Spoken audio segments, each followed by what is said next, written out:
mempersembahkan ekaristi bersama-sama menikmati perjamuan rohani. Untuk memulai rekoleksi Advent, mempersiapkan hati kita, kita mendengarkan kata sambutan dari Wakil Ketua DPP Bapak Budi Susanto. Untuk itu kami persilakan Pak Budi.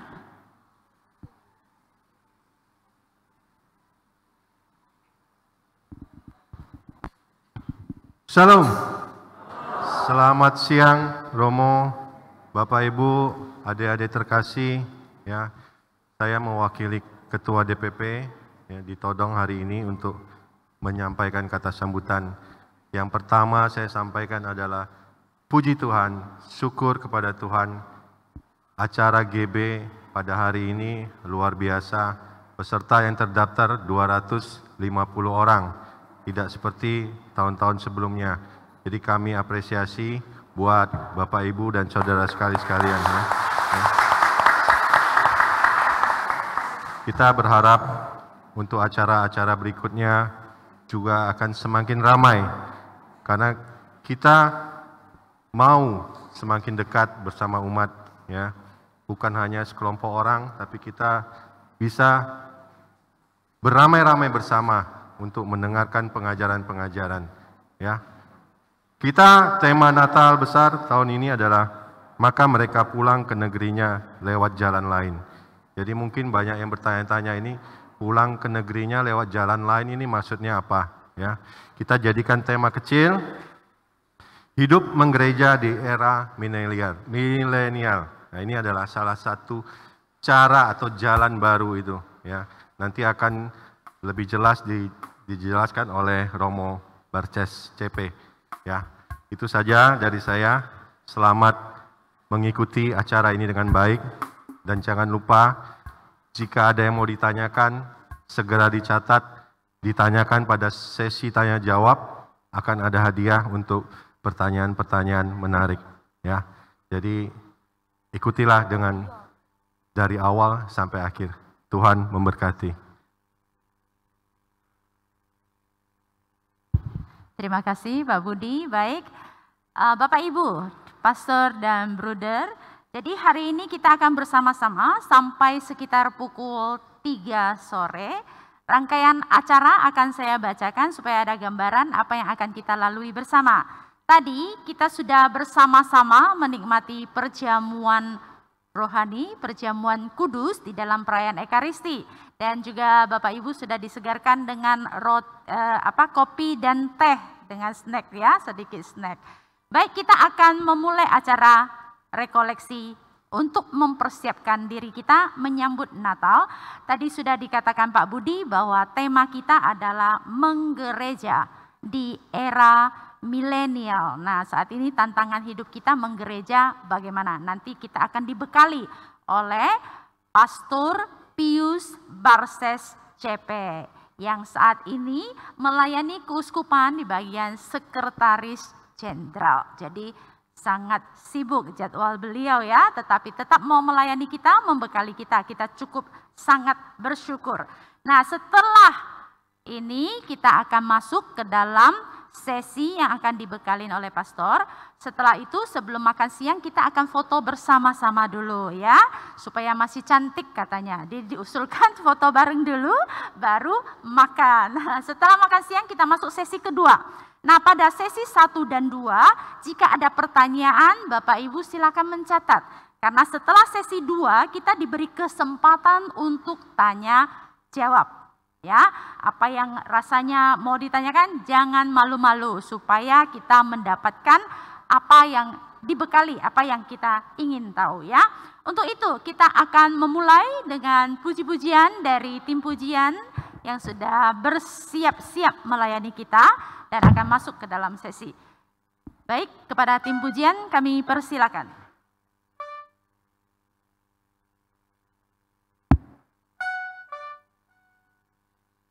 Shalom. Kita adalah yang luar biasa pada hari ini ya. Ternyata cukup ramai ya. Teman-teman kita yang di sebelah sini mohon pindah ke tengah aja boleh ya. Yang di belakang mungkin agak maju sedikit ya. Jadi kita agak merapat ya. Karena kata pastor ya, yang makin dekat di sini berkatnya makin banyak. Ayo yo, silakan pindah dulu yang di belakang agak ke depan sedikit. Yo diundang supaya kita penuhi bagian depan jadi biar lebih enak. Ayo adik-adik sekalian yang di sebelah sana, kita pindah ke sebelah sini aja.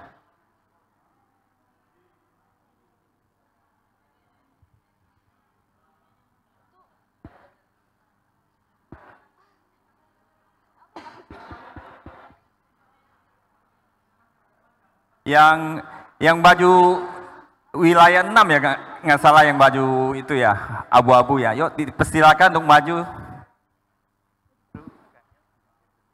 Ayo geser ke depan dulu sebentar, jadi supaya view kita jadi lebih enak gitu loh.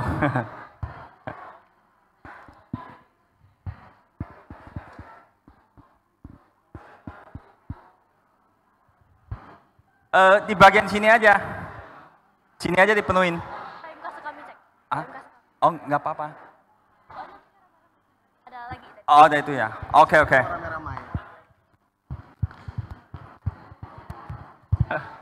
Ayo depan kosong nih, silakan.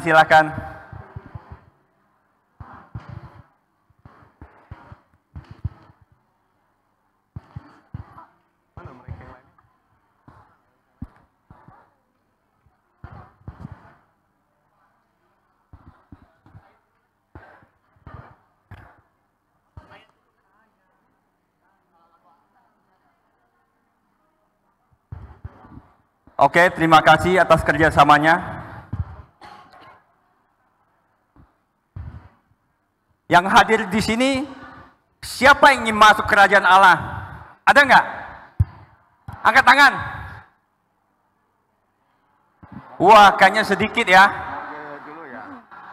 Nggak ada ya? Coba angkat tangan yang pengen masuk kerajaan Allah siapa?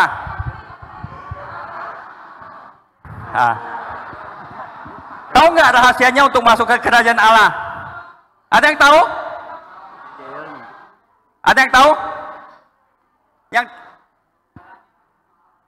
rajin berdoa ya. Mungkin ada begitu banyak cara ya. Tapi Tuhan Yesus juga sudah mengajarkan kita cara masuk kerajaan Allah itu bagaimana. Teman tolong ditampilkan Lukas 18 ayat 17. Nah, ini ada kisi-kisinya ya untuk kita ya dari Tuhan Yesus. Gimana kita mau masuk kerajaan Allah?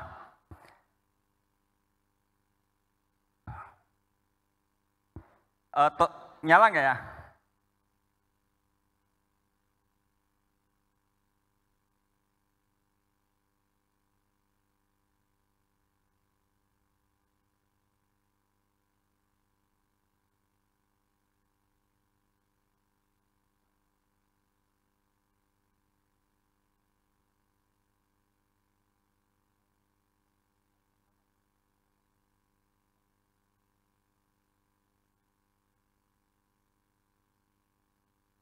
Oke, ternyata belum siap ya. Mungkin ada yang buka kitab suci, kita buka aja.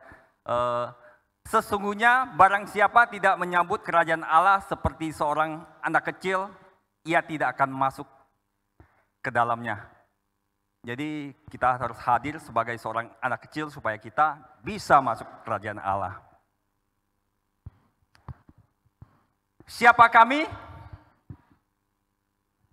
Kita ada yelnya. Ayo teman-teman dijawab. Siapa kami? Anak Allah. Kasih Yesus? Indah, oh indah. Oke, siap. Siapa kita? Anak Allah. Kasih Yesus? Indah, oh indah. Ketika kita ingin masuk kerajaan Allah, kita harus seperti seorang anak kecil. Jadi saya ingin membawa teman-teman supaya kita menangkalkan mungkin yang isinya dari yang rambut hitam sampai yang putih kita tanggalkan dulu. Jadi kita pada hari ini mindset kita ubah seperti seorang anak kecil. Jadi seperti buku putih yang akan diisi sehingga setiap apa yang akan disampaikan oleh pastor bisa kita terima dengan dengan bagus. Oke, mari kita mulai. Yuk kita bangkit berdiri. Kita ada anak kecil ya pada hari ini ya, supaya kita bisa menyerap semuanya. Ayo kita bersama-sama.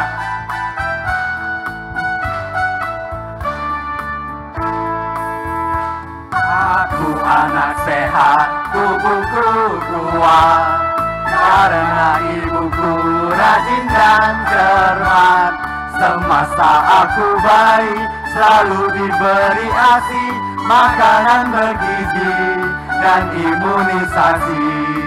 Berat badanku ditimbang selalu, posyandu menunggu setiap waktu. Bila aku diare, ibu selalu waspada, pertolongan orang selalu siap sedia. Ayo kita bersama-sama.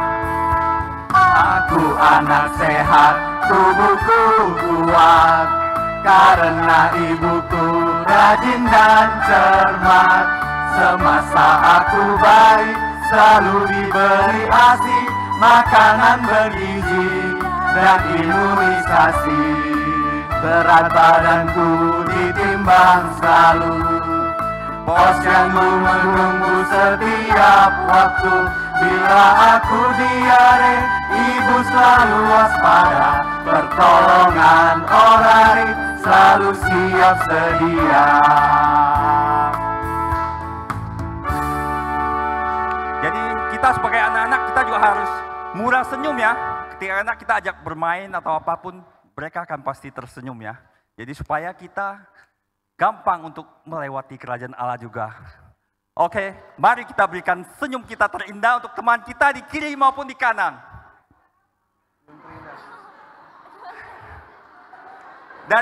Dari matanya sudah bisa nanti ketahuan ya.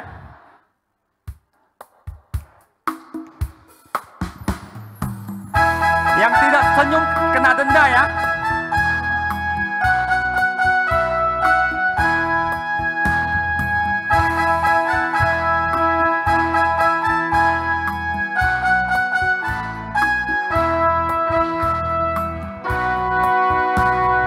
Berikanlah senyummu yang memancarkan kasih, cairkan hati beku dengan senyum termanis. Tersenyumlah sobatku, lepaskanlah bebanmu, riangkanlah hatimu dengan senyuman surgawi. Senyum ke kiri, Senyum ke kiri, senyum ke kanan, senyum dari surgawi. Senyum ke kiri, senyum ke kanan, senyum untuk semuanya. ayo berikan senyum terindahmu. Berikanlah senyummu yang memancarkan kasih, cairkan hati beku dengan senyum termanis. Tersenyumlah sobatku, lepaskanlah bebanmu, riangkanlah hatimu dengan senyuman surgawi. Senyum ke kiri, Senyum ke kiri, senyum ke kanan, senyum dari surgawi.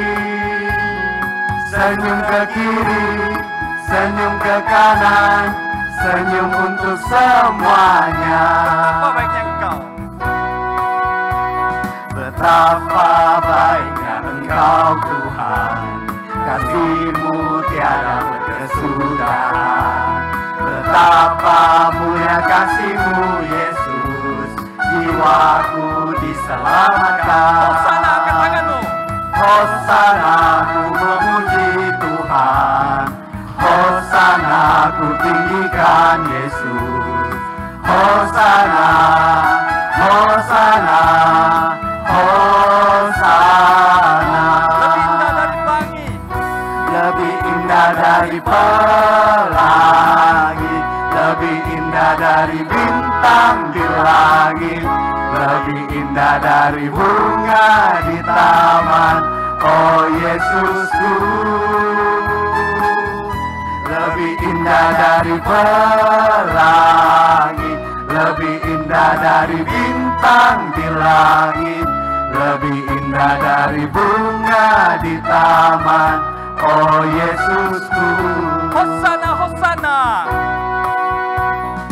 Hosana, ku memuji Tuhan. Hosana, ku tinggikan Yesus.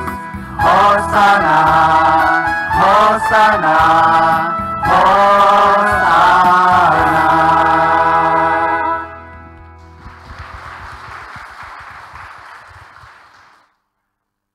Biarlah pada saat ini kita ingin merasakan Roh Kudus yang sudah dalam hati kita. Kita fokuskan hati kita.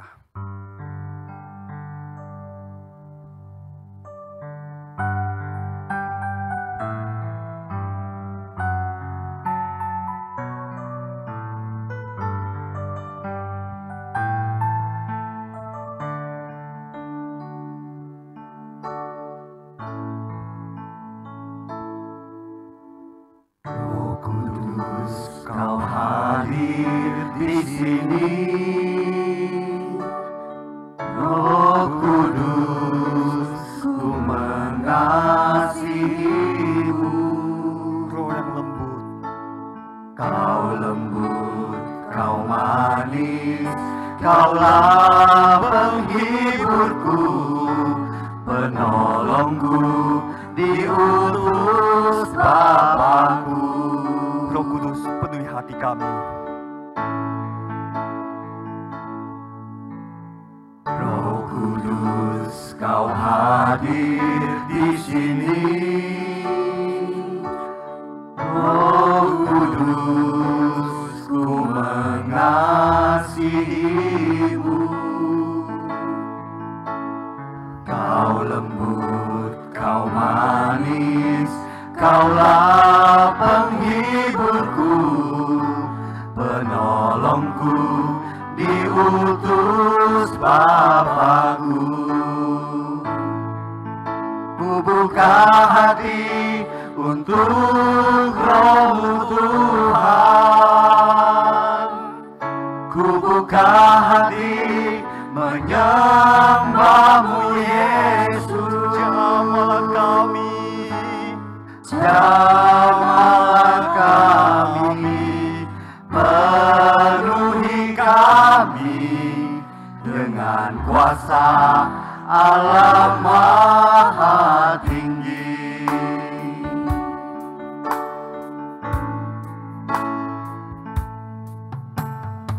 Roh Kudus, kau hadir di sini. Roh Kudus, ku mengasihimu.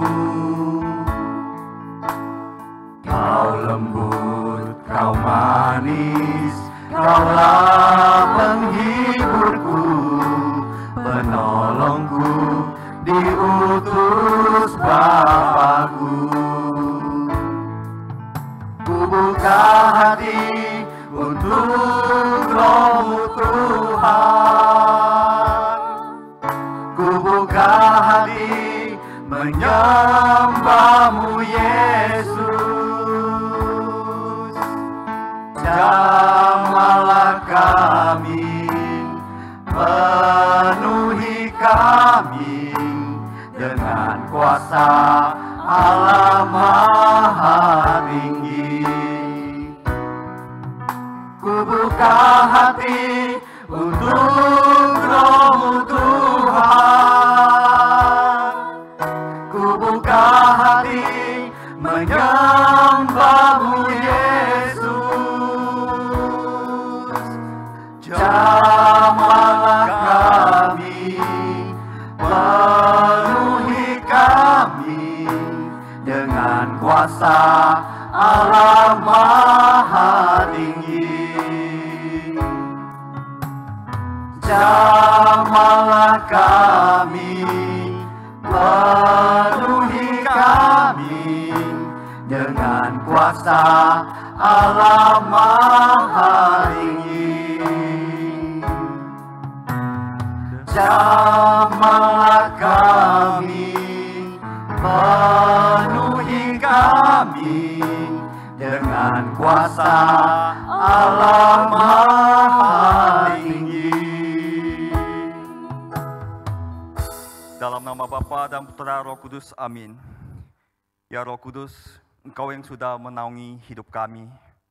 Pada saat ini, biarlah Engkau boleh buka hati dan pikiran kami, Tuhan, sehingga setiap firman yang akan ditaburkan untuk kami, yang disampaikan oleh Pastor Pius Banses, boleh tumbuh subur di dalam hati kami. Ya Tuhan, berilah kami hati sebagai seorang anak-anak yang siap untuk mendengarkan firman-Mu. Amin. Dalam nama Bapa dan Putra dan Roh Kudus. Amin. Silakan duduk.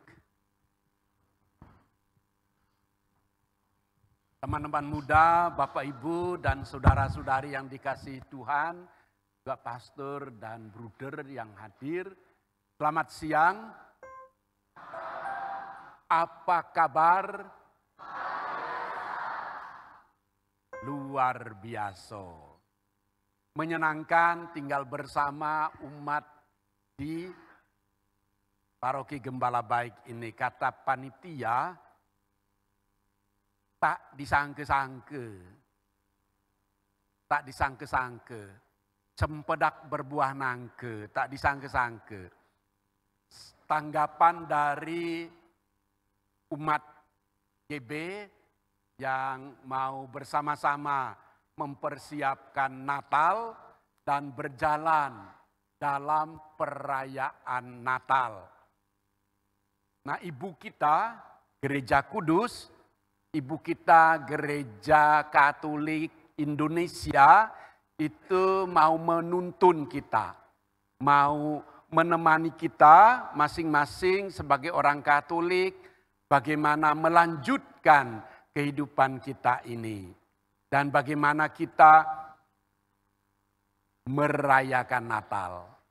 Bagaimana kita berjalan lebih lanjut dalam peziarahan. Moga-moga apa yang dituntun melalui refleksi kita bersama membantu kita sungguh-sungguh menjadi orang Kristiani.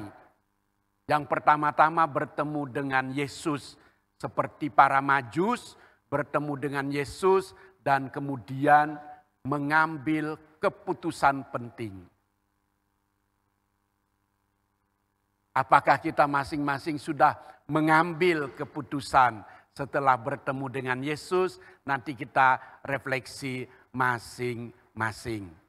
Nah, mari kita berdiri kembali, kita mau menyanyikan lagu Mengikuti Yesus. I have decided to follow Jesus.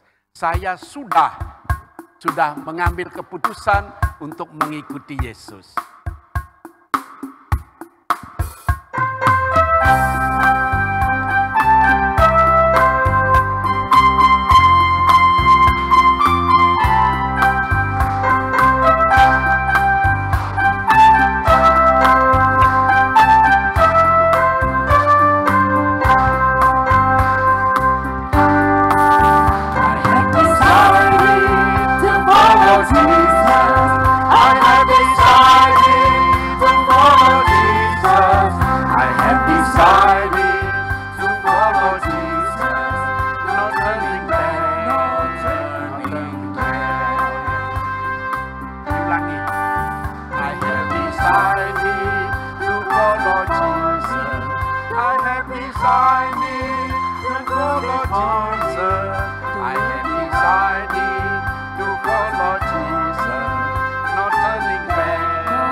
keputusanku, mengikut Yesus keputusanku, mengikut Yesus keputusanku, ku tak ingkar, ku tak ingkar.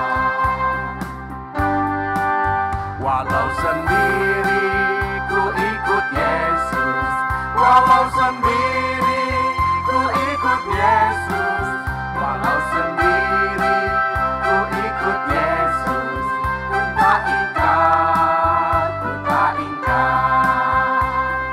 Mengikut Yesus, go follow Jesus, mengikut Yesus keputusanku, mengikut Yesus keputusanku, ku tak ingkar, ku tak ingkar. I have decided to follow Jesus. I have decided to follow Jesus. I have decided to follow Jesus. No turning back, no turning back. Oke, take your seat. Silakan duduk kembali. Terima kasih. Alora, apakah kita sudah sungguh-sungguh mengikuti Yesus? Apa keputusan kita mengikuti Yesus? Kita masing-masing yang tahu. Dan bagaimana kita mengambil keputusan mengikuti Yesus. Itu juga perjalanan hidup Kristiani kita masing-masing. Mengapa kita mengikuti Dia juga pertimbangan masing-masing. Nah tentu awal mengikuti Yesus itu pasti ada alasan-alasan yang seringkali belum murni. Di perjalanan mengikuti Dia kita dimurnikan. Dan seluruh perjalanan hidup kita adalah pemurnian demi pemurnian untuk tetap decided to follow Jesus. Pagi hari ini kita untuk mempersiapkan Natal, menyegarkan kembali keputusan kita untuk mengikuti Yesus, kita mau belajar, kita mau berefleksi melalui pengalaman orang-orang Majus yang dituntun oleh bintang dan bertemu dengan Dia yang mereka cari. Pertama melalui intelektual, melalui pengetahuan astronomi, perbintangan. Ada sesuatu yang luar biasa. Ada raja baru yang lain dari yang lain. Siapa Dia? Itulah keinginan tahuan dari para Majus tadi. Sehingga mereka, ada yang mengatakannya 3 orang. Ada yang mengatakannya 4 orang. Kitab suci menulisnya hanya 3 orang. Yuk kita lihat. Yang membawa Alkitab juga bisa menemukannya di HP sekarang ini kan canggih. Kita akan membaca dari Injil Matius bab 2 ayat 1 sampai dengan 12. Injil Matius bab 2 ayat 1 sampai dengan 12. Saya bacakan untuk kita semua. Baik yang membawa sarana di tangan maupun yang tidak membawa, moga-moga suara saya sampai ke hati kita. Sesudah Yesus dilahirkan di Betlehem di tanah Yudea pada zaman Raja Herodes, datanglah orang-orang Majus dari timur ke Yerusalem dan bertanya-tanya, di manakah Dia raja orang Yahudi yang baru dilahirkan itu, kami telah melihat bintangnya di timur dan kami datang untuk menyembah Dia. Ketika Raja Herodes mendengar hal itu, terkejutlah ia beserta seluruh Yerusalem. Maka dikumpulkannya semua imam kepala dan ahli Taurat bangsa Yahudi, lalu dimintanya keterangan dari mereka di mana Mesias akan dilahirkan. Mereka berkata kepadanya, di Betlehem di tanah Yudea, karena demikianlah ada tertulis dalam kitab Nabi. Dan engkau Betlehem tanah Yehuda, engkau sekali-kali bukanlah yang terkecil di antara mereka yang memerintah Yehuda, karena daripada mula akan bangkit seorang pemimpin yang akan menggembalakan umatku Israel. Lalu dengan diam-diam Herodes memanggil orang-orang Majus itu dan dengan teliti bertanya kepada mereka bila mana bintang itu nampak. Kemudian ia menyuruh mereka ke Betlehem, katanya, pergi dan selidikilah dengan saksama hal-hal mengenai anak itu, dan segera sesudah kamu menemukan dia, kabarkanlah kepadaku supaya aku pun datang menyembah dia. Setelah mendengar kata-kata raja itu, berangkatlah mereka, dan lihatlah bintang yang mereka lihat di timur itu mendahului mereka hingga tiba dan berhenti di atas tempat di mana anak itu berada. Ketika mereka melihat bintang itu, sangat bersukacitalah mereka. Maka masuklah mereka ke dalam rumah itu dan melihat anak itu bersama Maria ibunya, lalu sujud menyembah dia.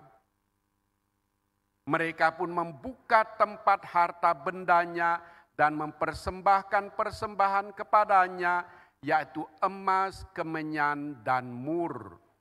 Dan karena diperingatkan dalam mimpi supaya jangan kembali ke Herodes, maka pulanglah mereka ke negerinya melalui jalan lain.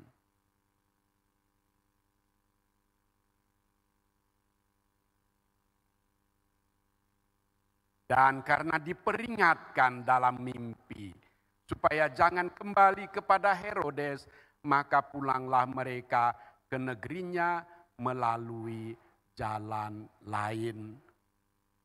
Saudara-saudara, peristiwanya dan para tokoh kita diberitahu oleh Matius tadi. Tokoh utama tentu dia yang ditunjuk oleh bintang. Tokoh kedua ialah 3 orang Majus tadi yang mencari. Apa yang mereka cari? Apa yang mereka cari? Mereka mencari raja baru yang istimewa. Mengapa istimewa? Karena peristiwa-peristiwa, tanda-tanda di sekitar lahirnya raja baru itu tidak biasa. Tidak biasa. Raja itu kan biasanya lahir di istana raja. Yang raja yang ini itu lahir di Betlehem. Tapi ketiga orang Majus tadi tidak tahu. Pokoknya ikut tanda. Dan tanda yang paling jelas adalah bintang yang bergerak. Bintang yang bergerak. Tanda alam itu mereka ikuti. Mereka ikuti. Tetapi karena dalam pikiran mereka, raja itu pasti lahir di istana.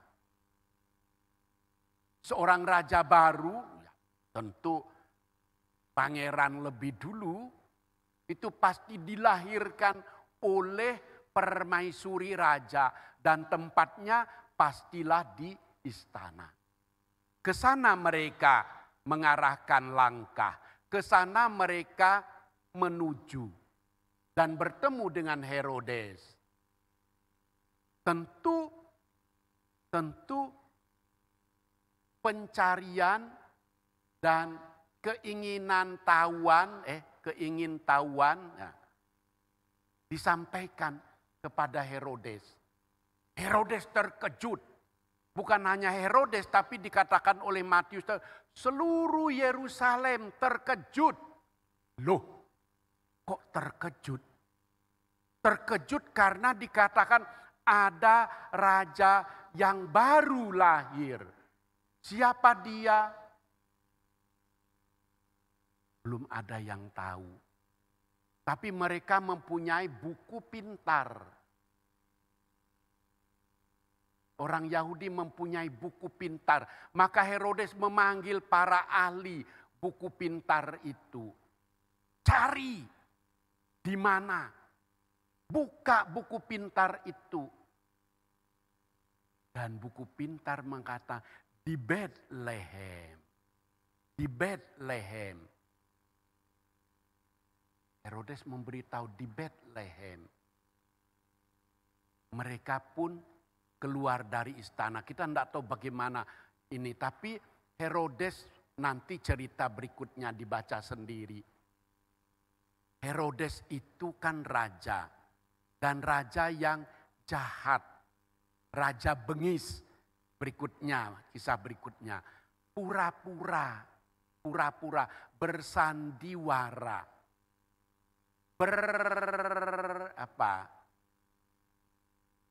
Berpura-pura ingin juga menyembah raja itu, padahal dalam hatinya ada ketakutan.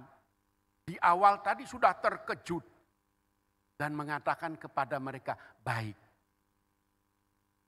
kalian ke Bethlehem. Nanti kalau kalian menemukannya, beritahu saya. Beritahu saya juga ingin menyembahnya.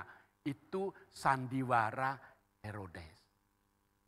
Singkatnya, mereka keluar dari istana karena dari tadi dituntun oleh bintang itu, maka bintang yang sama bergerak menuntun mereka lebih lanjut untuk sampai ke tujuannya, yaitu Bethlehem. Lagi-lagi Matius menggambarkan bahwa bintang itu berhenti di atas. Matius bilang rumah. Mana? Itu rumah. Rumah. Di pastoran sana mungkin gua, pokoknya di rumah. Ya orang ya lahirnya ya normal ya di rumah. Entah namanya rumah sakit, entah namanya rumah bersalin, entah namanya rumah apa lagi. Berhenti di atas rumah itu. Dan mereka begitu yakin, disitulah dia.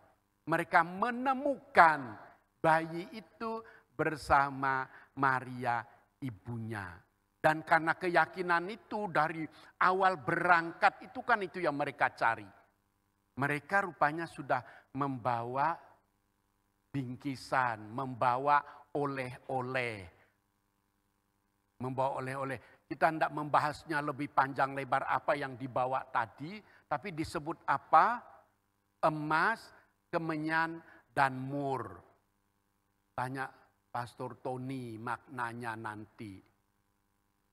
Ya, ahlinya tuh kan di situ. Saya tuh tidak belajar kitab suci banyak. Ahlinya belajar banyak. Itu tahu ini maknanya apa dan sebagainya. mengapa begini, mengapa begitu. Gitu. Oke. Tidur rupanya mereka. Loh, orang yang mimpi itu kan tidur dulu. Tidur. Nggak tahu tidurnya. Dalam tidur mereka diingatkan, jangan kembali lewat tadi. Carilah jalan lain. Mengapa? Jawabannya di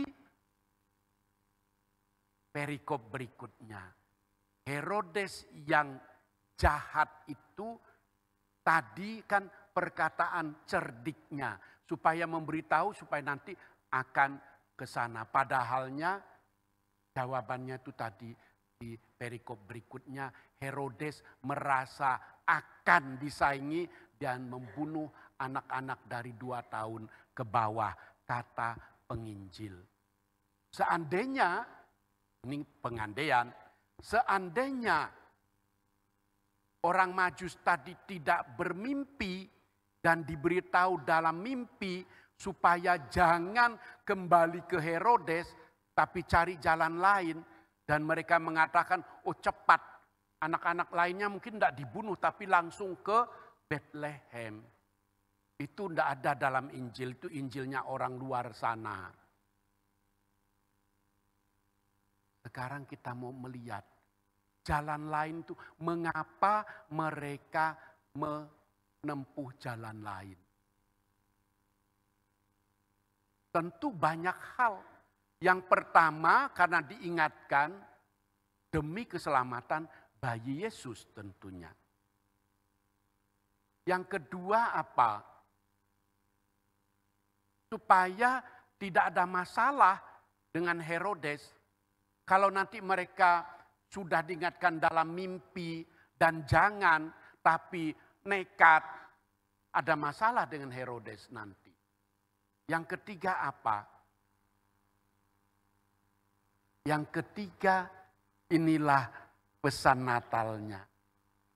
Bertemu dengan Yesus kita harus menempuh jalan baru. Bertemu dengan Yesus artinya kita tidak menoleh ke belakang. Not turning back. Sekali mengikuti Yesus, kita berjalan mengikuti Dia. Hal-hal di belakang kita nonsense. Ini jadi para Majus tadi bertemu dengan Yesus dan percaya bahwa ini Raja istimewa. Ya sekarang kita nyebutnya King of King. Raja dari segala raja. Raja semesta alam. King of King. Dan itu raja istimewa mereka ikuti. Selesai urusannya. Bagaimana kehidupan mereka kita tidak tahu. Tapi yang jelas pesannya mereka setelah bertemu dengan Yesus dan yakin bahwa itu yang mereka cari, yakin bahwa inilah Mesias katanya Matius, mereka ambil jalan lain. Nah sekarang kita lihat apa sih makna jalan lain itu.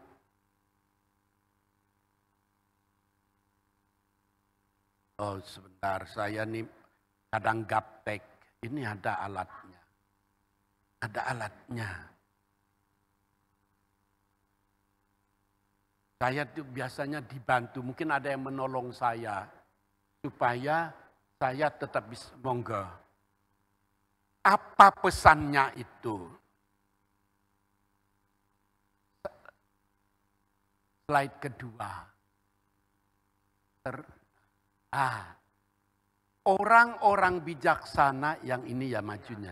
Ya, orang-orang bijak dari timur dengan bantuan bintang datang untuk menyembahnya dan mempersembahkan emas, kemenyan dan mur. Setelah mengalami sukacita dalam perjumpaan yang istimewa tersebut, orang-orang bijak itu kembali ke negerinya melalui jalan lain seperti yang ditunjukkan Tuhan. Tuhan menunjukkan dalam mimpi. Ini realitasnya, tapi pesannya mereka mampu melewati tantangan, hambatan, dan apalagi kesulitan dalam perjalanan mereka. Memang kita tidak tahu kesulitannya apa, tapi ini refleksinya Yesus dan setelah berjumpa dengannya. Jadi mencintai Yesus dan setelah berjumpa dengannya mereka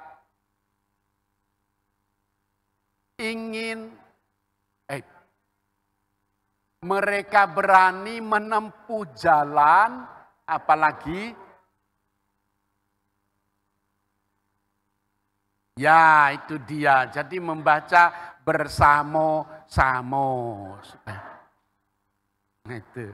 Dan kesulitan dalam perjalanan mereka mencari Yesus setelah berjumpa dengannya, mereka juga berani menempuh jalan baru yang belum tentu mudah dari sebelumnya. Inilah mengikuti Yesus, mengikuti jalannya.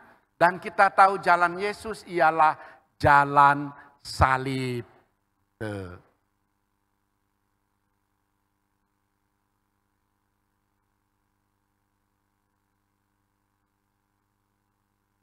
Kata orang Majus itu ada 4. Ada 4 orang. Ini cerita di samping. Bukan cerita tetangga, tapi cerita di sampingnya. Ada 4 orang. Yang satunya tuh sesat. Sesat, tapi sesatnya itu bukan sembarang sesat. Karena yang satu itu tidak mengikuti bintang, tapi mengikuti kehendaknya. Tapi kehendak baik, ketemu dengan orang yang perlu bantuan, dia bantu. Jalan lagi, ketemu lagi. Banyak orang dan dia bantu dia dan seterusnya. Tahu enggak? Ketemu dengan Yesus waktu Yesus sudah di atas kayu salib. Ketemu juga. Karena melanglang buana dalam kehidupannya. Lalu memang menuju juga ke Yerusalem. Dan bertemu di Yerusalem. Tapi Yesus sudah di atas kayu salib. Kata cerita lain. Nah ini itu lain ceritanya. Sekarang kita lihat orang-orang bijak dari timur yang berjalan. Nah ini salah satu gapteknya itu tulisannya kecil. Orang-orang bijak dari timur yang berjalan bersama-sama mencari Yesus, menegakkan kerajaan kasih-Nya. Seperti yang satu tadi. Sebagai warga bangsa dan warga negara dan gereja, mengajak kita untuk berjalan bersama juga dalam menemukan kehendak Dia yang tinggal di antara kita, Sang Immanuel. Meskipun kita bineka, berbeda agama, golongan, budaya, kita mesti selalu berjalan bersama agar dalam kebersamaan itu mampu menghadapi berbagai macam tantangan dan kesulitan hidup. Ini pesan dari Ibu kita Gereja Kudus. Nah, kita mau melihatnya. Kita ini kan orang Indonesia. Orang Indonesia. Orang Indonesia itu macam-macam. Dan ini kehebatan kita. Dari Sabang sampai Merauke berjajar pulau-pulau. Sambung menyambung menjadi satu. Itulah Indonesia. Indonesia tanah airku. Aku berjanji padamu. Menjunjung tanah airku Indonesia. Lihat muka kawan. Itulah Indonesia. Hebat kita orang Indonesia. Tapi kita bisa membuatnya lebih hebat kalau kita bersama-sama. Dan orang lain terserah. Tapi kita orang Indonesia dan kita orang Katolik itu benar-benar gambaran dari Sabang sampai Merauke. Karena Katolik artinya umum. Katolik artinya umum. Siapa saja boleh menjadi Katolik. Siapa saja boleh menjadi Katolik. Kata orang Ketapang, ada limun. Limun itu adalah hantu. Orang Ketapang, limun, hantu. Tidak ada ininya katanya. Tapi orang Limun juga jadi Katolik katanya. Tidak tahu benar katanya, namanya katanya. Namanya katanya. Pokoknya orang Indonesia siapapun boleh menjadi Katolik. Sehingga tidak ada Katolik Jawa, tidak ada Katolik Chinese, tidak ada Katolik Batak, tidak ada Katolik Toraja, tidak ada Katolik Sambas. Semua Indonesia. Jadi hebat. Kita orang Katolik itu beragam. Semua dari Sabang sampai Merauke. Dari barat, mana barat? Sana barat. Nah, orang Kalimantan tak tahu barat. Orang Kalimantan tahu hilir hulu, dari hilir ke hulu. Padahal barat itu di sana, timur itu di situ. Nah, inilah Indonesia. Dan Indonesia itu ada dalam gereja Katolik. Ada dalam gereja Katolik. Jadi kita orang Indonesia 100%, orang Katolik 100% bersama-sama berjalan membangun kehidupan. Nah, ini. Refleksi ini dibuat oleh KWI dan PGI. Minta maaf, yang paling sadar mungkin KWI. Yang paling sadar bahwa kita ini bineka. Bineka tapi satu. Bineka tunggal ika. Itulah Indonesia dan tercermin dalam gereja Katolik. Minta maaf di luar sana ada macam-macam. Ada macam-macam. Nggak usah ngerasani tetangga. Tapi kita sama tahu. I don't like to tell you. Keanekaragaman merupakan anugerah yang harus kita syukuri, dirawat dan dikembangkan. Kebinekaan yang kita sadari sebagai anugerah Tuhan itu seharusnya mendorong kita untuk saling bergandengan tangan dalam mewujudkan tata kehidupan bersama yang bermartabat. Kembali saya mau memuji kita orang Katolik. Orang Katolik itu orang yang sangat menghargai hak dan asasi manusia. Hak dan asasi manusia. Kita tidak pernah mendorong, kita tidak pernah mengajak. Oh, mungkin mengajak sih oke. Tapi membujuk tidak boleh. Mengajak boleh, ngajak kan boleh. Membujuk tidak boleh. Apalagi mengiming-imingi. Do you know what is mengiming-imingi? Mengiming-imingi itu mana ibu? Di sana ada ibu. Mengiming-iming itu menjanji-janji. Loh kalau kamu gini loh, ikut saya. Kalau mau ikut saya gini-gini loh. Nah, itu kan ngiming-ngimingi, menjanji-janjikan sesuatu. Benar ya Bu, ngiming-ngimingi. Ojo ngiming-ngimingi kancane gitu loh. Nah itu, jadi Kita orang Katolik itu sangat menghargai. Salah satunya mana Mas? Perkawinan. Nah ini saya mau omong juga dengan orang muda. Kita orang Katolik ada segala kemungkinan. Saking kita menghargai orang lain. Hanya ada dalam gereja Katolik perkawinan beda agama. Hanya dalam gereja Katolik ada perkawinan beda gereja. Hanya dalam gereja Katolik ada perkawinan oikumene, di mana pendeta dan pastor tampil bersama. Luar biasa kan? Tidak ada di tempat lain. Ini artinya kita orang Katolik sangat menghargai hak dan asasi manusia. Ini kekuatan, tapi jangan salah pastor. Kekuatan ini sekaligus kelemahan. Kelemahannya apa? Orang Katolik tidak militan. Tidak militan. Militan ke apa toh? Militan itu artinya percaya diri. Percaya diri. Seperti Raja Ahaz tadi kan tidak percaya diri.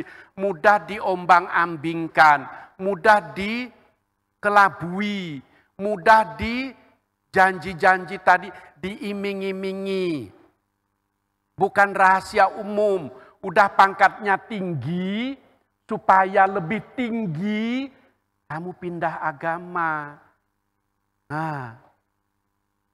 Bahkan ada. Itu saya tidak habis pikir. Sekolahnya di sekolah tinggi pastoral. Sudah wisuda besoknya.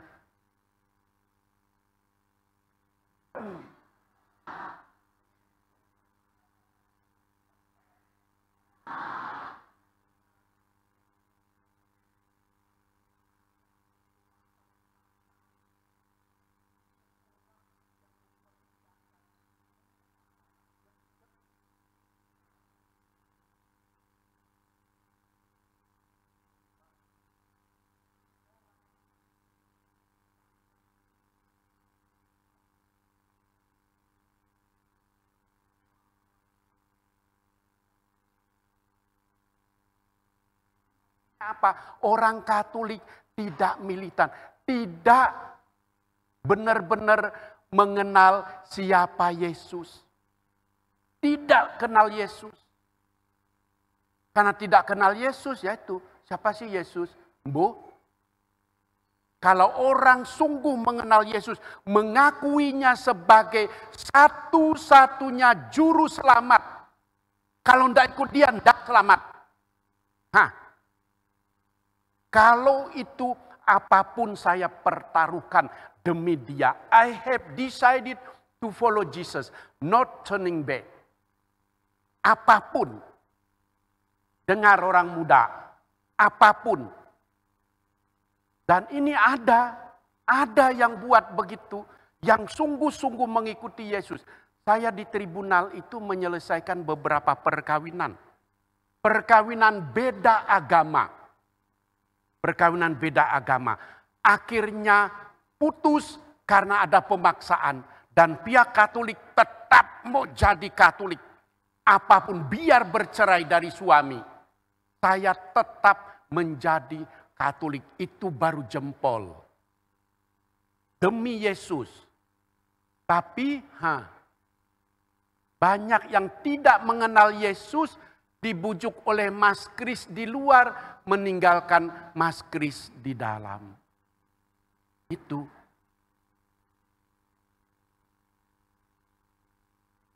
Orang Majus tadi. Sekali bertemu dengan Yesus, mereka berpegang padanya dan menempuh jalan Yesus. Itulah jalan lain. Kita menempuhnya.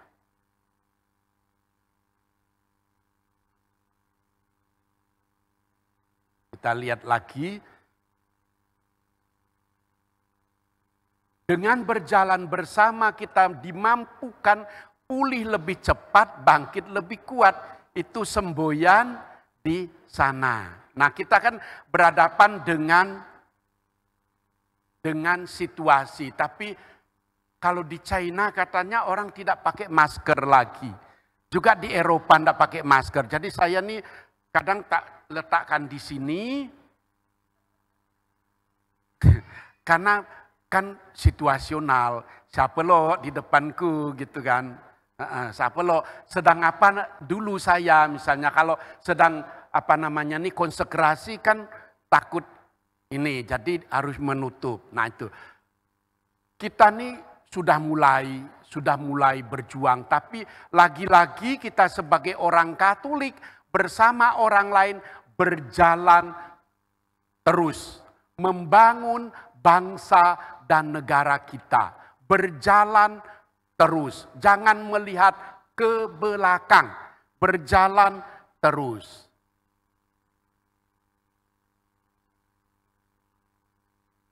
Kata nenek saya, kita harus memandang ke depan. Karena masa lalu sudah selesai. Kita tidak bisa buat apa-apa dengan masa lalu kita. Paling-paling sedikit untuk membantu kita membuat pertimbangan karena sudah ada pengalaman. Tapi dengan masa depan kita bisa berbuat apa saja. Itu maka orang Majus tadi berjalan terus, not turning back. Tidak menoleh ke belakang. Apa kata Yesus? Siapa membajak dan menoleh ke belakang tidak pantas bagiku. Siapa sudah berjalan memilih Yesus harus berjalan terus. Tidak boleh menoleh ke belakang. Tapi saya ini kan guru, kadang-kadang ngomongnya kebablasan. Nah, maka saya mau membatasi diri. Karena ada contoh yang paling bagus. Contoh paling bagus mengenai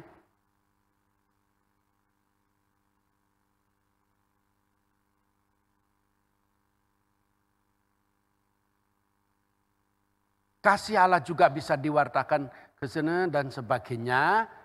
Berlandaskan iman yang teguh dan kasih yang tulus, kita bersama-sama dapat menumbuhkan harapan dan semangat saudara-saudari kita untuk kembali melangkah dan berjuang meraih mimpi-mimpi yang mungkin telah hilang. Berani berpihak kepada korban dan seterusnya. Jadi gini, saudara-saudari, masa pandemi kalau di China itu kan dikatakan begini. Masa pandemi ini memang masih ada.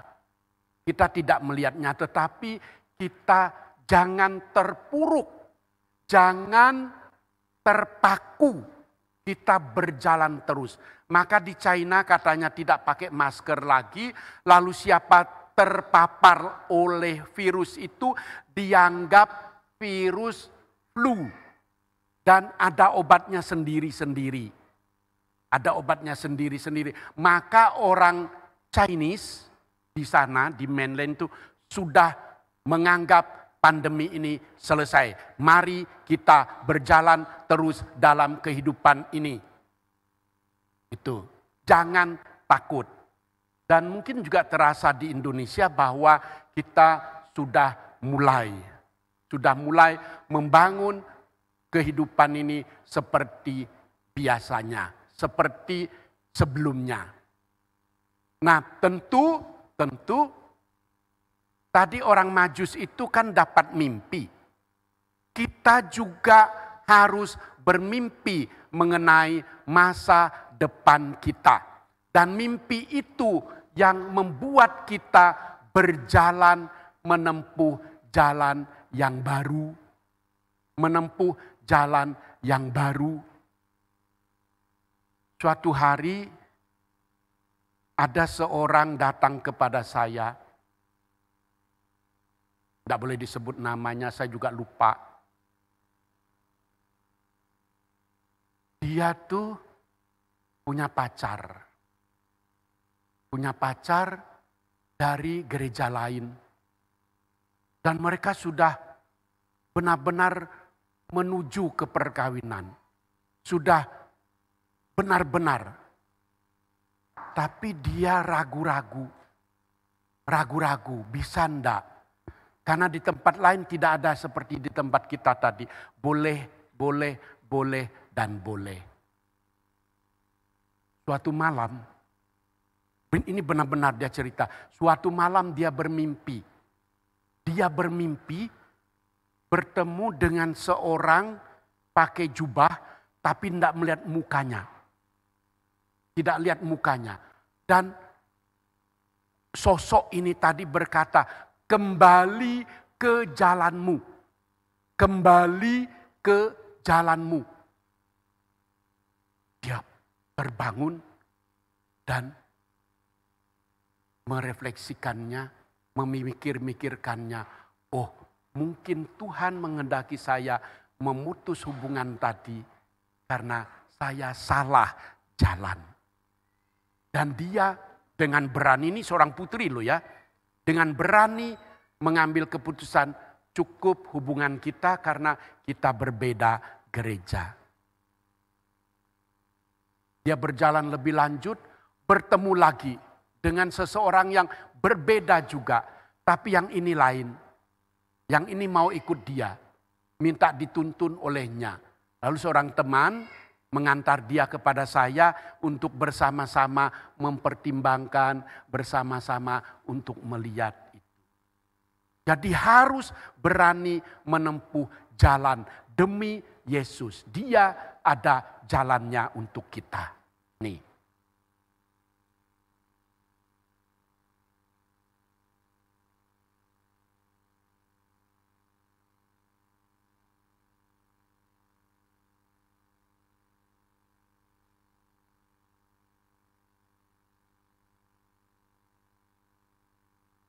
Saya mau mengajak kita untuk melihat hal lain yang juga bisa membantu kita untuk melihat jalan lain. Dalam terang Natal, kita juga diajak untuk semakin bijak dan cerdas dalam bermedia sosial. Semakin kreatif dalam mewartakan kasih, semakin setia dalam memegang nilai-nilai moral dan etika di dunia maya, sehingga kasih Allah semakin terpancar dan damai sejahtera semakin nyata. Jalan-jalan kreatif yang ditawarkan oleh media sosial sudah sepantasnya kita manfaatkan. Begini. Dalam Sabda di Bukit dikatakan, berbahagialah orang yang murni hatinya karena mereka akan melihat Allah. Maknanya apa? Kita ini sedang berada di tengah dunia. Dan dunia ini sangat kompleks. Dunia Indonesia ini lebih kompleks lagi. Karena keberagamannya tadi. Dan kita bisa tenggelam. Bisa hanyut. Bisa anonim. Dalam kemajemukan ini. Saya Katolik dari kecil. Dibesarkan di asrama tentara yang majemuk. Papi saya almarhum seorang Katolik yang kuat. Juga masuk di Dewan Pastoral Paroki zaman itu. Mami saya enggak terlalu kuat Katoliknya. Masih kadang-kadang masih cempale. Atau adalah gitu-gitu. Saya dibesarkan di tengah kemajemukan itu. Dan keluarga Katolik di asrama kami waktu itu 1, 2, 3. 2 keluarga Dayak, 1 keluarga Jawa, kami keluarga campuran. Dari kecil saya sekolah di sekolah Katolik. SD Bruder Singkawang itu. Dari kecil, belum pernah sekolah di sekolah negeri. Sekolah Katolik, sampai ya. Tapi pengalaman dalam kemajemukan dulu loh ya, dulu itu berbeda. Dulu berbeda dengan sekarang. Saya ada teman akrab, satu asrama itu, sepertinya dia adik kelas kali. Bapak ibunya Jawa, lalu ibunya sangat akrab dengan mami saya. Sangat akrab. Saya ingat waktu ibunya sakit, bapaknya mesti menjaga di rumah sakit, teman ini kan puasa. Bapaknya ke mami saya, tante boleh enggak saya disebut menemani? Boleh, boleh. Nah waktunya sahur, teman saya bilang, yuk ikut sahur. Loh aku kan enggak puasa. Enggak apa-apa kamu ikut makan sahur bersama saya, nanti pagi ya sarapan lagi. Saya ya ikut. Tidak hanya itu, kadang tarawih ya, tarawih. Saya mengantarnya tarawih ke langgar di kompleks asrama itu. Tapi saya di luar, dia tarawih. Banyak pengalaman-pengalaman yang itu. Lalu ada pengalaman lain lagi. Di asrama itu biasalah anak-anak tuh ada sesepuh kali ya namanya. Namanya Pak D Samir. Itu melatih silat Jawa. Saya ikut latihan, tapi saya mengizinkan. Tapi satu hal, menjelang ya pokoknya adalah tingkatannya. Dari tengah malam sampai subuh harus mandi di 7 sumur. 7 sumur. Saya sebagai anak tentu omong dengan papi saya. Sejak itu saya tidak boleh melanjutkan ikut latihan pencak silat itu. Karena ada hal-hal yang tidak sesuai dengan agama Katolik. Hal-hal seperti itu. Nah sekarang kita mau melihatnya dalam pengalaman jemaat. Tapi jemaat Ibrani. Jemaat Ibrani ini contoh kita mau menghayati kehidupan kita di Indonesia ini. Saya bacakan penggalan-penggalannya. Misalnya surat Ibrani bab 2 ayat 1 sampai dengan 4. Karena itu harus lebih teliti kita memperhatikan apa yang telah kita dengar. Supaya kita jangan hanyut di bawah arus. Sebab kalau firman yang dikatakan dengan perantaraan malaikat-malaikat tetap berlaku. Dan setiap pelanggaran dan ketidaktaatan mendapat balasan yang setimpal. Bagaimanakah kita akan luput jika kita menyia-nyiakan keselamatan yang sebesar itu yang mula-mula diberitakan oleh Tuhan dan oleh mereka yang telah mendengarnya kepada kita dengan cara yang dapat dipercayai, sedangkan Allah meneguhkan kesaksian mereka oleh tanda-tanda dan mukjizat-mukjizat dan oleh berbagai-bagai penyataan kekuasaan dan karunia Roh Kudus yang dibagi-bagikannya menurut kehendaknya.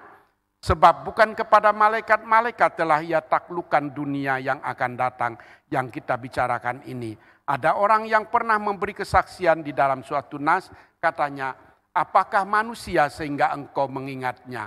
Atau anak manusia sehingga engkau mengindahkannya? Namun engkau telah membuatnya untuk waktu yang singkat sedikit lebih rendah daripada malaikat-malaikat dan telah memahkotainya dengan kemuliaan dan hormat. Segala sesuatu telah engkau taklukkan di bawah kakinya. Begini, isi seluruh surat Ibrani ini kan disampaikan kepada orang-orang Kristen yang latar belakangnya Yahudi. Ini gambaran kehidupan kita. Jadi orang-orang Kristen yang agama sebelum menjadi Kristen itu adalah agama Yahudi, dan dengan segala hal yang teratur dan dengan hal-hal yang berkaitan dengan cara hidup semua diatur sedemikian rupa. Setelah menjadi Kristen, mereka seperti kehilangan pegangan yang pasti. Nah itu, seperti kehilangan pegangan yang pasti dalam apa? Dalam realitas kehidupan. Dalam realitas kehidupan. Lalu apa? Mereka ingin kembali ke agamanya yang lama. Karena di sana semua diatur secara pasti. Ini begini, kalau enggak begini dosa. Ini harusnya begitu, kalau enggak gitu dosa. Dan seterusnya. Mereka bingung. Mau berjalan terus sebagai orang Kristiani atau kembali. Dalam kebingungan itu dia surat Ibrani ini ditulis kepada mereka.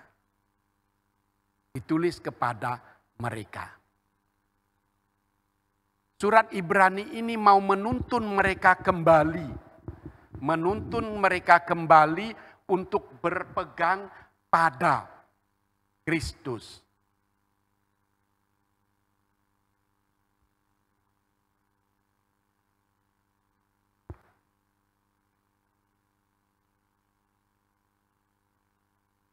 Sebab bukan kepada malaikat-malaikat telah ia taklukkan dunia yang akan datang, yang kita bicarakan ini. Ada orang yang pernah memberi kesaksian ke dalam suatu nas, katanya, apakah manusia? Jadi gini, surat Ibrani mau menghibur dan mau menegaskan kembali betapa Allah itu menghargai manusia. Bahkan dikatakan lebih dari malaikat-malaikat. Nah, saya mau mengajak kita untuk menggunakan surat Ibrani ini merefleksikan realitas kehidupan kita.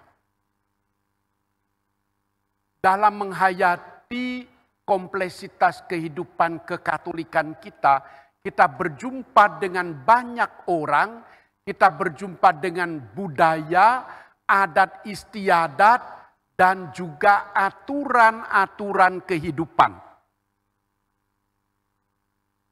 Apa yang membingungkan kita?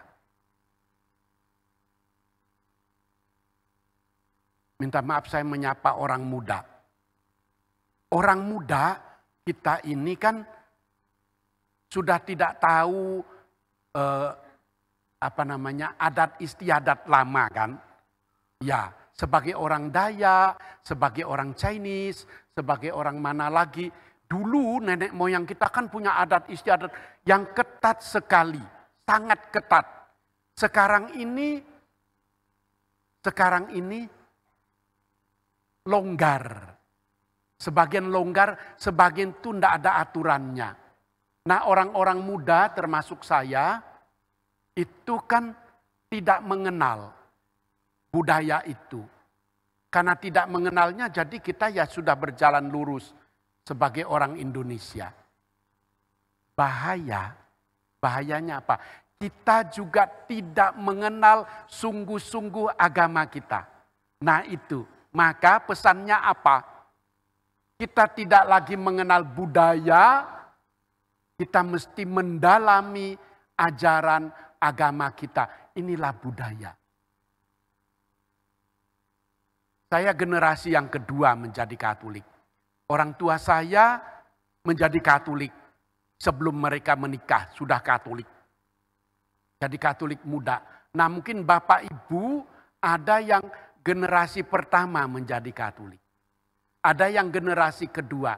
Nah teman-teman ini mungkin ada yang generasi ketiga. Artinya nenek, kakek sudah Katolik lebih dulu. Kalau kami tidak. Orang tua saya menjadi Katolik tapi orang tuanya Artinya nenek kakek saya belum Katolik sebelumnya. Ini berpengaruh pada penghayatan iman Katolik kita. Sangat berpengaruh. Mendua, bisa mendua. Nah ini yang mau saya bicarakan bersama. Menduanya tuh gini. Menduanya begini. Ada aturan-aturan yang bukan aturan-aturan agama, tapi masih berpengaruh kuat di tengah masyarakat. Masih berpengaruh kuat. Melepaskannya itu menakutkan. Melepaskannya menakutkan. Mengikutinya ragu-ragu. Contoh,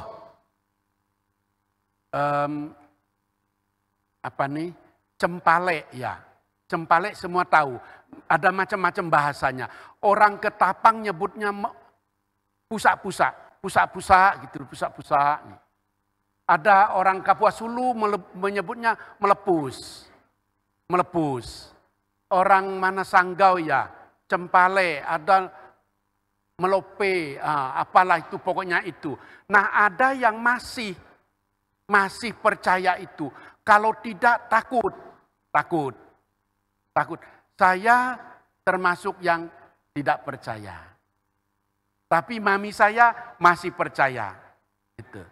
Masih Katolik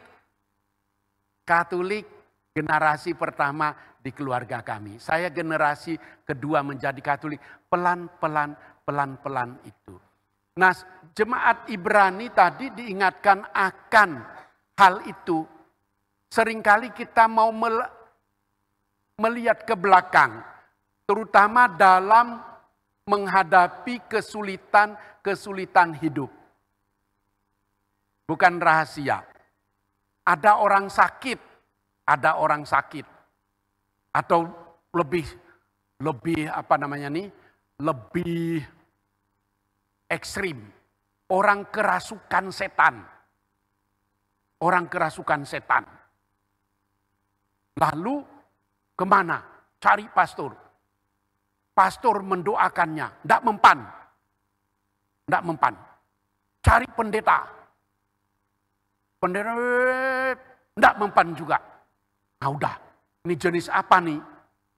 Kata Yesus, ini jenis yang hanya bisa diusir dengan puasa dan doa. Nah, rupanya kita kurang puasa dan kurang berdoa. Manggil lagi yang lain. Tidak mempan. Nah ini tandanya apa? Tidak percaya. Salah satu contoh. Apa yang marak sekarang ini saya mau katakan. Yang marak sekarang apa? Ilmu kebal. Ilmu kebal. Siapa anggotanya? Orang Katolik. Mengapa? Belum menjadi Katolik sungguh-sungguh.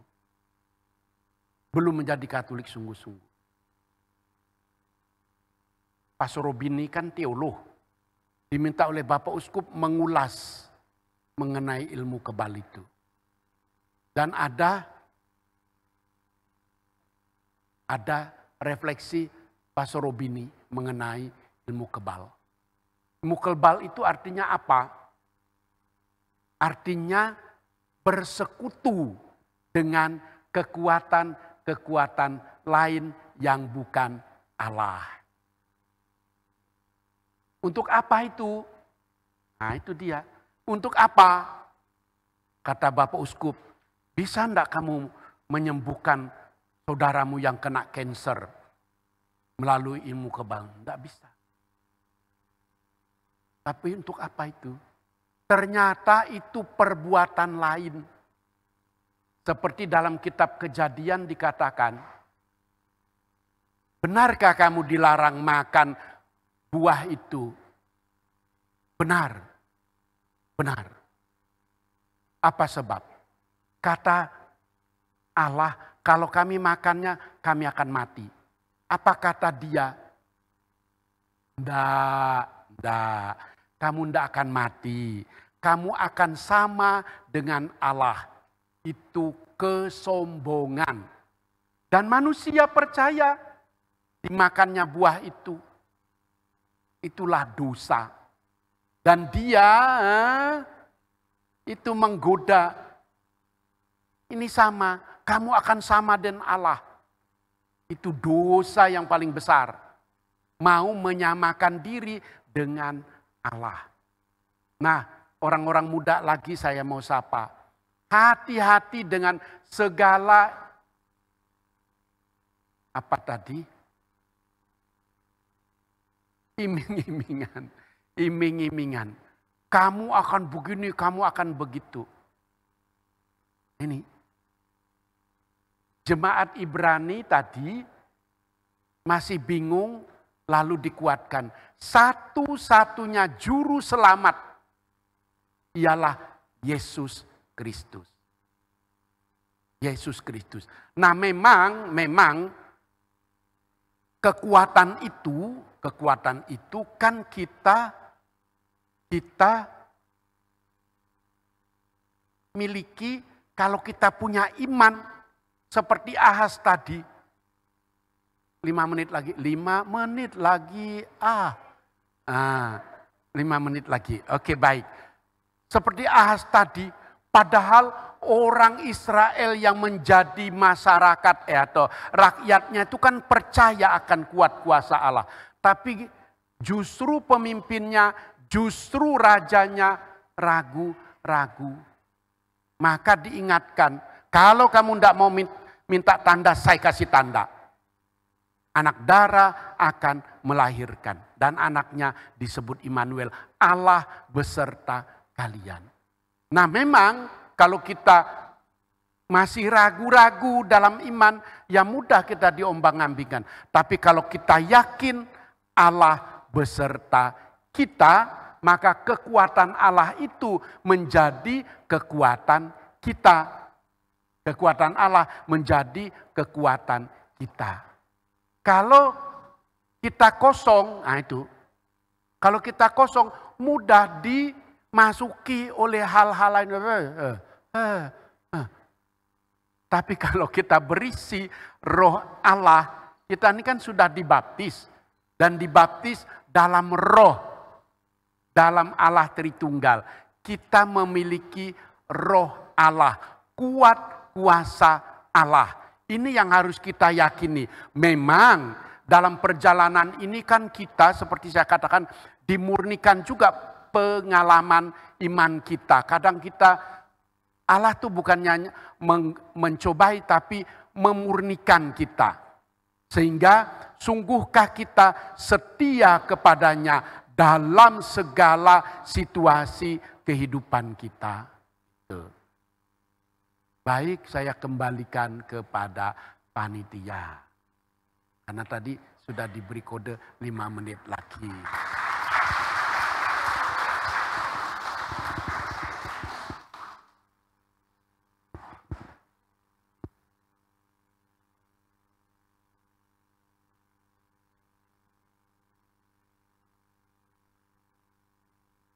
Shalom, teman-teman. Sekarang kita sesi foto dulu ya. Foto bersama. Jadi paling tidak kita ada kenang-kenangan. Mungkin Bro Pit kita ini ya. Kita penuhkan di tengah sini. Kita penuhkan di tengah sini. Jadi supaya nanti semua bisa terambil ya. Enggak apa-apa kali ya. Ayo yuk silakan yuk. Yang di tepi sana yuk. Kita habis foto, kita cek dulu ya, makan-makan. Ayo, yuk.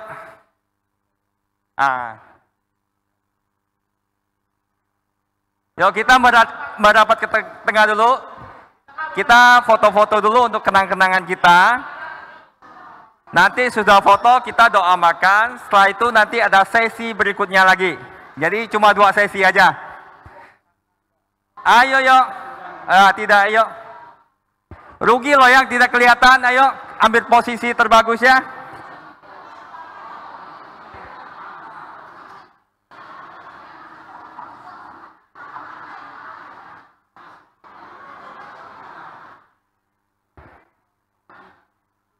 Boleh, boleh, nggak apa-apa.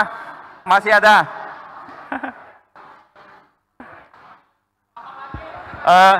Di sini masih kosong loh. Yang belakang boleh maju kali ya. Sini kosong ya. Ayo, jangan sampai tidak kelihatan ya, rugi ya. Sini kosong nih, boleh ya. Kapan lagi kita foto seramai ini?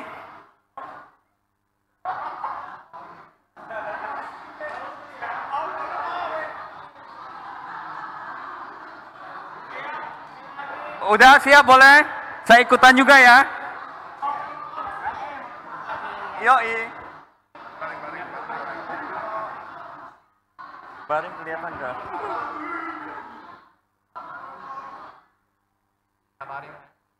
Senyumnya jangan lupa ya. 1, 2, 3. Cheers. Belum nggak? Pemanasan dulu. 1, 2, 3. Cheers. Belum terasa ya? Lagi? 2, 3. Cheers. Lagi. Ganti gaya. Oke?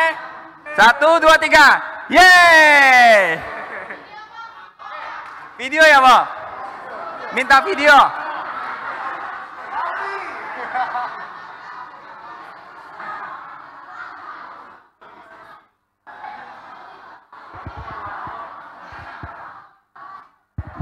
Kita video, jadi bilangnya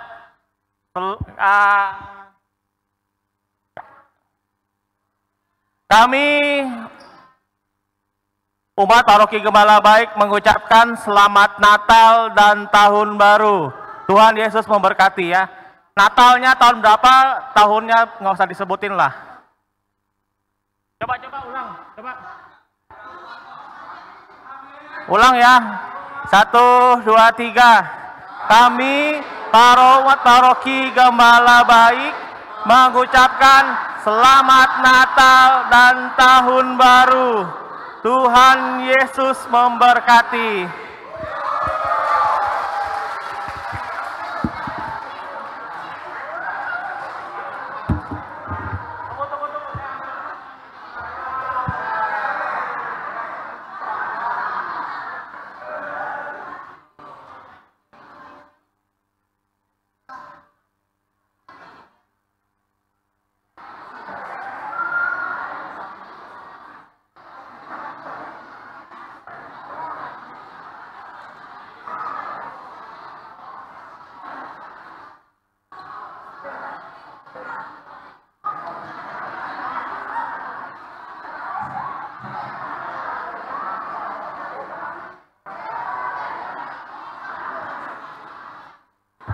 Oke, kita ulang lagi ya.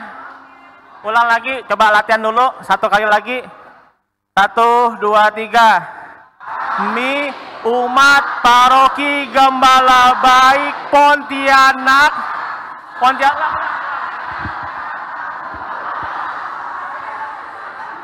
Kami umat Paroki Gembala Baik Pontianak mengucapkan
Kami umat Paroki Gembala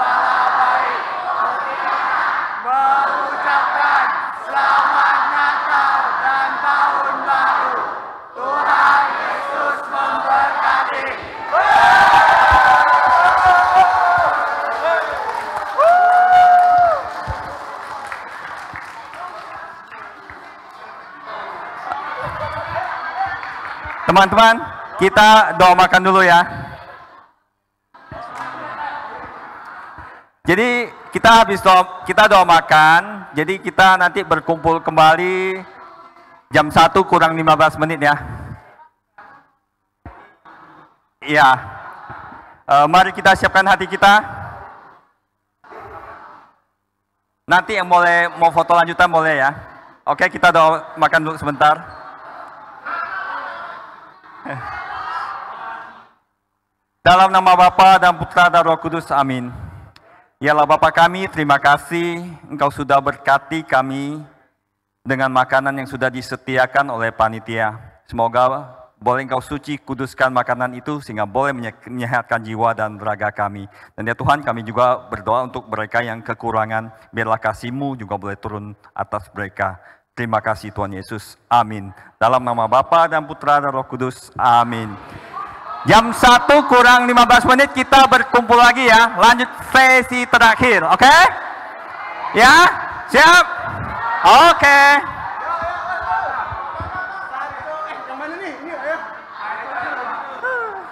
Ikutlah kami.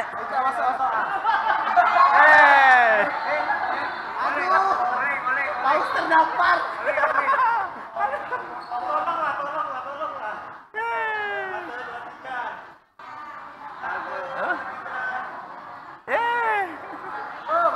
Mantap, mantap. Satu, dua.